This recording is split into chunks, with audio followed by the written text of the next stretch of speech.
सुप्रभात प्यारे बच्चों, कैसे हैं आप सब। आशा करती हूँ कि आप सब स्वस्थ होंगे।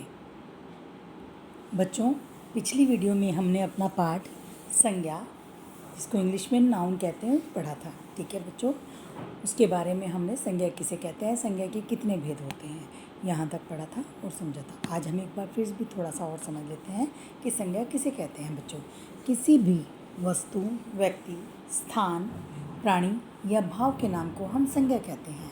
बच्चों, इसमें वस्तु क्या हो सकती है? पेन, पेंसिल, किताब, है ना, आइसक्रीम, झूला, मेलोडियन, नाव आदि हो सकते हैं। और जो आपके व्यक्तियों के नाम के होते हैं, लड़का, लड़की, माता, पिता, आदमी, चाचा, नानी, दादा, हैं, ये सारे जो हैं आपके किसके नाम होते हैं? व्यक्तियों के नाम होते हैं। और शहरों, उसमें क्या कहते हैं, स्थानों के नाम में क्या आता है बच्चों?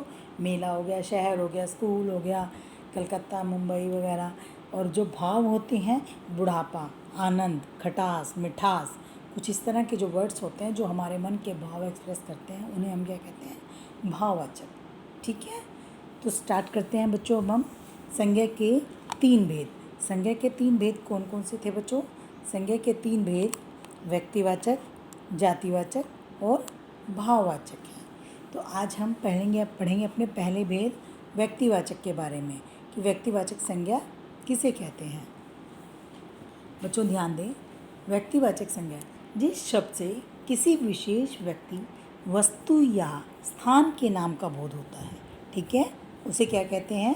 व्यक्तिवाचक संज्ञा कहते हैं। जैसे समझिएगा बच्चों, जैसे कोलकाता एक जगह का नाम है। क्या है कोलकाता? क्या है? ये स्थान हो गया, स्थान में कि एक जगह का नाम हो गया। और गंगा एक पवित्र नदी है। गंगा क्या है? एक नदी का नाम है और ये पवित्र नदी है, जैसे सबको पता है। रामायण वस्तु के साथ, है ना, रामायण जो है एक वस्तु है, लेकिन वस्तु के साथ साथ ये वस्तु विशेष है। ये क्लियर, समझ में आ रहा है बच्चों आपको? चलिए ठीक है, तो अब हम अपनी बुक से इसको पढ़ते हैं एक बार कि हमारी बुक में इसके बारे में क्या लिखा है।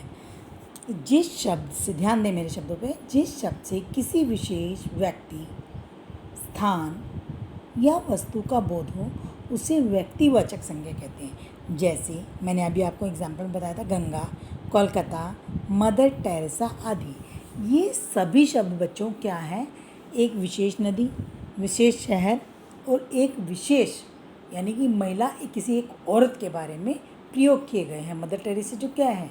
एक औरत है ना। तो कुछ यहाँ पर जो है, अब जैसे कोई लड़का कोई भी हो सकता है, आदमी भी कोई हो सकता है, या भगवान भी हो सकता है कोई, ठीक है। लेकिन और कुछ लोगों ने घरों में जैसे कुत्ता भी पाला हुआ होता है, उस कुत्ते का भी नाम रखते हैं हम। जैसे कोई अपने कुत्ते का नाम रॉकी रखता है, कोई टॉमी रखता है, ठीक है, कोई शेरू रखता है। तो क्या है? ये भी एक व्यक्तिवाचक संज्ञा है, जिससे किसी चीज़ के नाम का पता चलता है। ठीक है, व्यक्तियों के यहाँ पर देखिए कुछ अन्य भाववाचक संज्ञाओं में व्यक्तियों के नाम हैं महात्मा गांधी, चंद्रशेखर आज़ाद, विराट कोहली, साइना नेहवाल, राम, सीता, गीता, ठीक है, कुछ भी नाम हो सकता है। आप देशों के नाम में भारत, अमेरिका, कनाडा, रूस, जापान, है ना, मुंबई, कलकत्ता, इस कोई भी आपका देशों के नाम आ सकते हैं। आपके यहाँ पर खेलों के नाम, हॉकी, क्रिकेट, फुटबॉल आदि।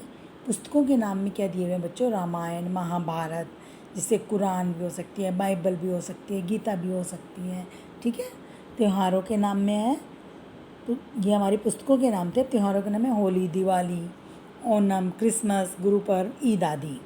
त्योहारों के नाम कौन कौन से होते हैं बच्चों? इमारतों के, ताजमहल, लाल किला, होली, बच्चों इमारतों के नाम में आपका है ताजमहल, चार मीनार, कोणार्क मंदिर, लाल किला आदि। ठीक, समझ में आ गया बच्चों? तो जैसे भी कोई विशेष व्यक्ति का नाम हो, जैसे वो नाम मैंने आपको बताया कि किसी का भी हो सकता है, जैसे राम, श्याम, गीता, सीता, सुरेंद्र, महेंद्र, कोई भी नाम हो सकता है। दिशाओं के नाम में हो सकते हैं। शहर, जैसे दिशाओं के नाम क्या है? पूर्व, पश्चिम, उत्तर, दक्षिण। नदियों के नाम गंगा, यमुना, ब्रह्मपुत्र, कृष्णा, कावेरी, है ना। और दिनों के नामों में क्या होते हैं बच्चों? जो आपके महीनों के नाम भी इसमें आते हैं। और इसी प्रकार एक अभ्यास कार्य के लिए मैं आपको एक छोटा सा प्रश्न समझाती हूँ। जैसे विजय कश्मीर घूमने गया, ठीक है। अब विजय कश्मीर घूमने गया। विजय क्या है बच्चों? विजय क्या है? व्यक्तिवाचक है। और कश्मीर क्या है बेटा? एक राज्य का नाम। ठीक है, समझ में आ गया। इंडिया गेट दिल्ली में है। आपने इसका रेखांकित करना है। इंडिया गेट को किया और हमने दिल्ली को किया है। तो यहाँ पर जो इंडिया गेट है ये क्या है? एक विशेष स्थान है। हर किसी को पता है कि दिल्ली में इंडिया गेट है और ये क्या चीज़ है? एक विशेष स्थान है। और ये कहाँ पर है? दिल्ली में। दिल्ली क्या है? व्यक्तिवाचक संज्ञा है क्योंकि ये किसी जगह का नाम है। ठीक है बच्चों, समझ में आ गए? एक बार फिर से समझ लेते हैं हम व्यक्तिवाचक संज्ञा के बारे में। जिस संज्ञा शब्द से किसी विशेष व्यक्ति, ठीक, स्थान या वस्तु का बोध हो उसे व्यक्तिवाचक संज्ञा कहते हैं। एग्जाम्पल में आप गंगा, कलकत्ता, मदर टेरेसा, है ना, कोई भी चीज़ ले सकते हैं। चलिए अब हमारा दूसरा टॉपिक है जातिवाचक संज्ञा।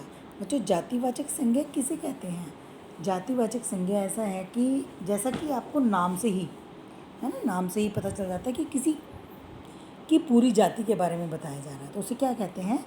जातिवाचक संज्ञा। जैसे अध्यापक पढ़ाते हैं, सपोज करो मैं पढ़ा रही हूँ, है ना, तो ये ज़रूरी तो नहीं मैं ही पढ़ा रही हूँ, बहुत सारे अध्यापक पढ़ाते हैं, यानी कि अध्यापकों की भी एक जाति है। कोई भी अध्यापक आपको पढ़ाता है।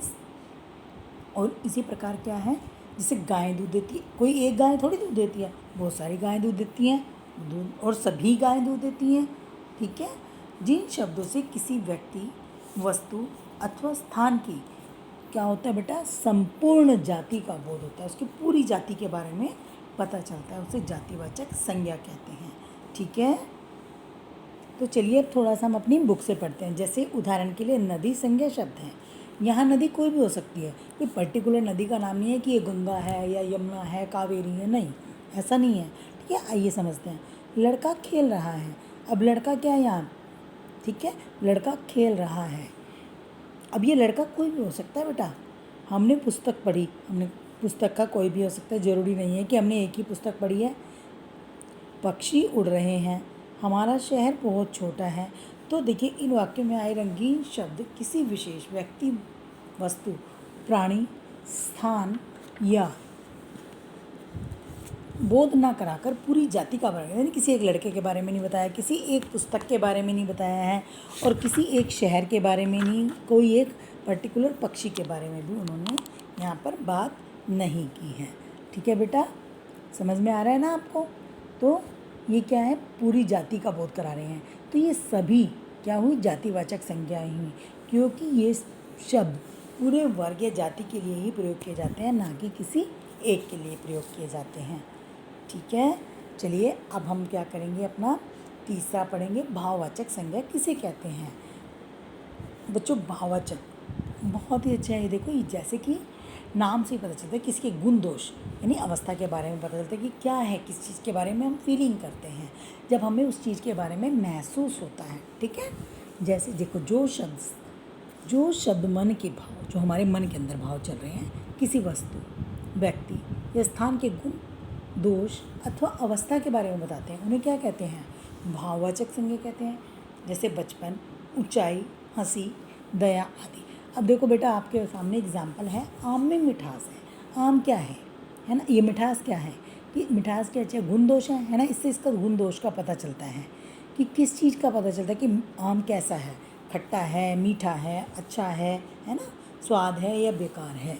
और बगीचे की सुंदरता देखने योग्य है। अब यहाँ पर क्या चीज़ है? सुंदरता क्या चीज़ है? कोई बच्चा है ना बच्चों, जब हम किसी बच्चे की किसी चीज़ सुंदर चीज़ को देते हैं तो हमारे मन में से भाव आता है कि देखिए कितना सुंदर था ये। अगर हमने किसी सुंदर लड़की को देखा, किसी सुंदर लड़के को देखा, तब हम अपने घर जाकर बताते हैं कि मम्मी देखो वो लड़का कितना सुंदर था। यानी कि बगीचे की सुंदरता देखने योग्य है। यहाँ पर हमारे पास इसमें भाव क्या है? हमारा भाववाचक संज्ञा का सुंदरता। और गुलाब की खुशबू मन को भो लेती है। अब खुशबू क्या है? उसका गुण है ना, गुण और दोष के बारे में बता रही है। यहाँ चारों ओर हरियाली है। हरियाली को देखकर यानी कि महसूस किया जा सकता है मन से, है ना, कि यहाँ पर चारों ओर देखकर अंदाजा लगा सकते हैं कि देखो कितनी सुंदर हरियाली है। इन वाक्यों में आए रंगीन शब्दों को हम केवल क्या कर सकते हैं बेटा, महसूस ही कर सकते हैं, सिर्फ हम उसको छू नहीं सकते, हम उसको पकड़ नहीं सकते। ठीक है, तो हमारा आज की वीडियो में हमारा ये इतना ही काम था। हमने अपने संज्ञा के तीनों भेदों को पढ़ लिया है। हमारे संज्ञा के 3 भेद थे, व्यक्तिवाचक, जातिवाचक और भाववाचक संज्ञा।